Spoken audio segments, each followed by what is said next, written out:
What's going on at Dixie State University? This video will go over a basic timeline of events regarding the pending termination of two tenured professors at DSU, Drs. Glenn Webb and Ken Peterson. Dr. Glenn Webb has been teaching at Dixie State University for a decade and served as the chairman of the music department. He's also heavily involved in the music community, both as an instructor and a performer. Dr. Ken Peterson has been teaching at Dixie State for 16 years, where he served as Director of Vocal Studies. He is also heavily involved in the community. January 17, 2018. Dr. Glenn Webb is put on administrative leave and is banned from campus. No explanation is given to his students or colleagues as to his absence. The adjunct professor asked to take his place, Amanda Pearson, is told his leave is estimated to last 2 to 3 weeks. No discussion of payment for the extra work is mentioned to her. February 2nd. Amanda Pearson asks about compensation for the extra classes she is covering. She also points out the extra responsibilities put her over the legal limit for adjunct professor workloads. February 10th. Amanda Pearson is told she will be compensated and can legally cover as an adjunct for Dr. Glenn Webb until March 2nd. March 2nd. Dr. Glenn Webb and Dr. Ken Peterson receive notices of dismissal and termination and are banned from campus. Dr. Peterson was never placed on leave prior to this meeting. March 6th. DSU releases a statement on personnel policy, incorrectly stating that they had secured substitutes for all of Dr. Webb's and Dr. Peterson's classes, when only Dr. Webb's classes had been covered. Amanda Pearson is offered a full-time position at this time, but did not accept it until after the statement had been released. Dr. Peterson publicly posts his summary letter he received from his meeting on March 2nd. Among the reasons for termination listed included slandering DSU President Williams. The person who supposedly heard this slander is not named. In fact, no accuser is ever named. According to DSU Policy 371 4.2.4, dismissal notices shall contain a statement of the causes of the proposed dismissal with supporting detail, including the names of the person or persons making the charges and the nature of the factual information. The letter also instructs him about DSU Policy 371, stating he has 30 calendar days to refute the dismissal by written request to HR, after which a faculty review board will be selected. According to DSU Policy 371 4.4.1, the Faculty Review Board Chair shall schedule a meeting not more than 20 business days after the receipt of this request.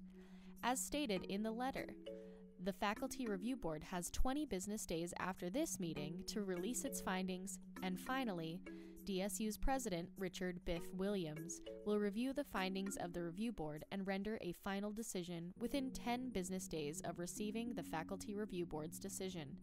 President Williams is CC'd at the bottom of his letter.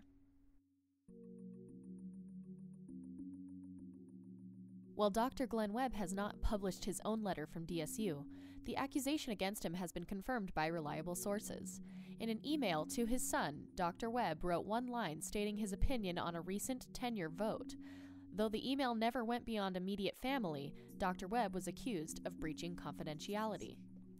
The same day Dr. Peterson releases his letter, an exchange on the DSU Facebook page points out that President Williams is named in the letter as a victim, but according to policy will be making the final determination after the Faculty Review Board's decision, and points out it is a conflict of interest.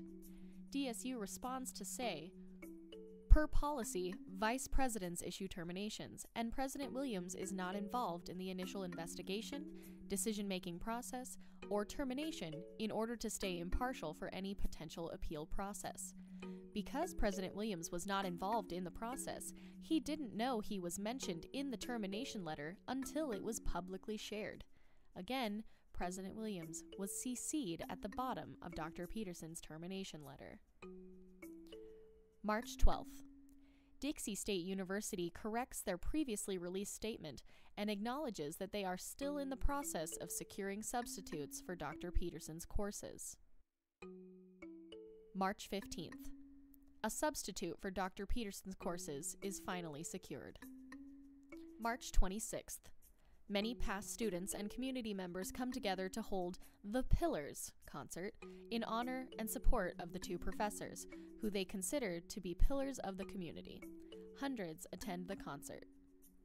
March 27th.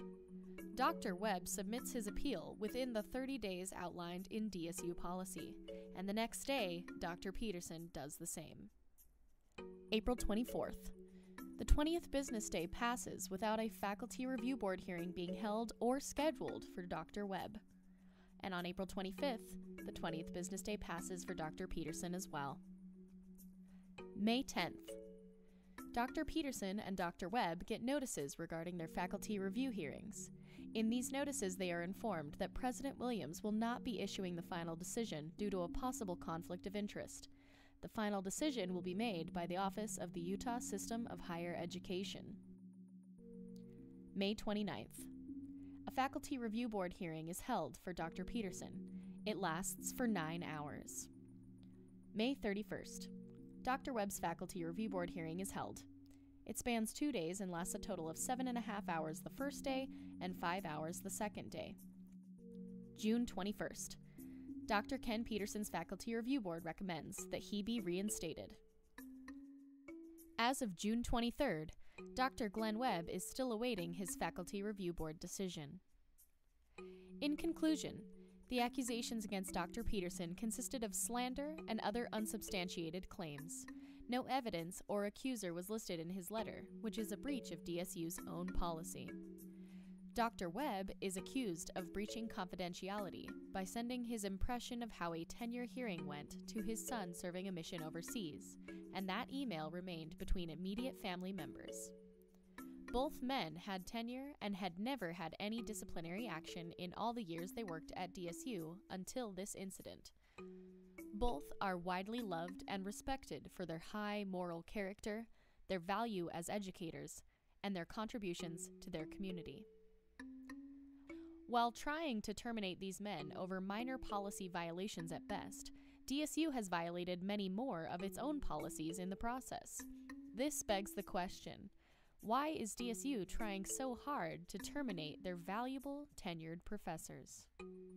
For more information and the most current updates, please visit fulldisclosuredsu.com.